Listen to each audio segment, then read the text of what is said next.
เอาไปฉีดยาฆ่าหญ้าต้นมะเขืออ๋อต้นมะเขือพันตายเจ้ากระสร้างเห็ดเนาะโอ้แนวมันแล้วเปล่า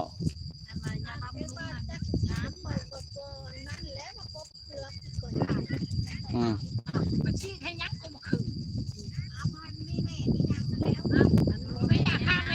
อืมยาฆ่าเพี้ยกันแนวนึงเฮ้ยอันนี้ยาฆ่าหญ้าใครแหละคนบ่นอกไปนำเขาว่าฆ่าหญ้าไปฆ่ามันก็ตายแล้วมันคือ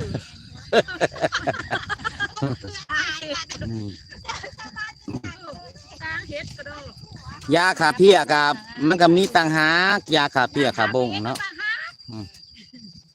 ยาฆ่าหญ้าย่อมก็ตายแล้วต้นใหม่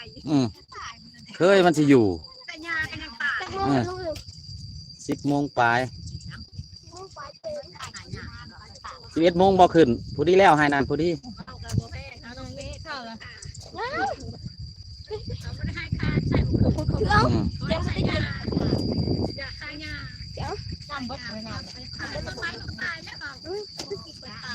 เอาคือขึ้นมาเลยฮะ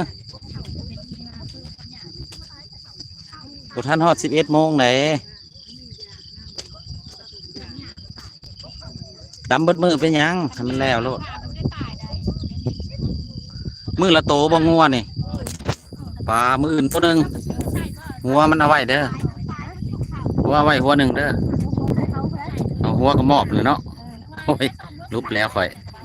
ว่าจะได้กินสมองมัน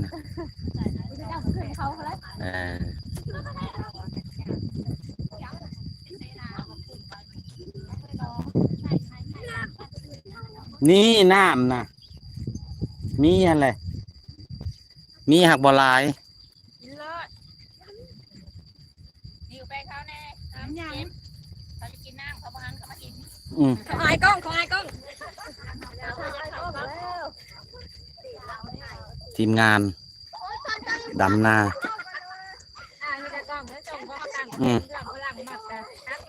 พลังมักชุกก็ได้เลยกูก็ได้คากล้องเลย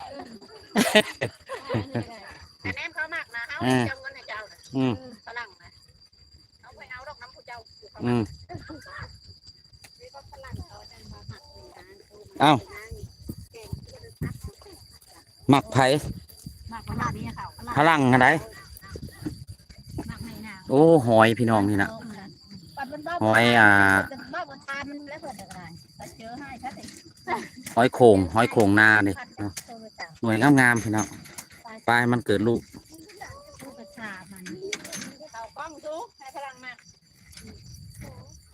โอ้ my god เพิ่นอันใด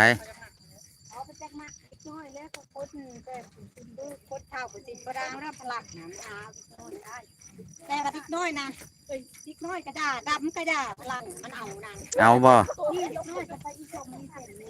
มันหมักผู้น้อยเนาะดับเก่งจิ๊กดูตอนเวลาไปเที่ยวงาน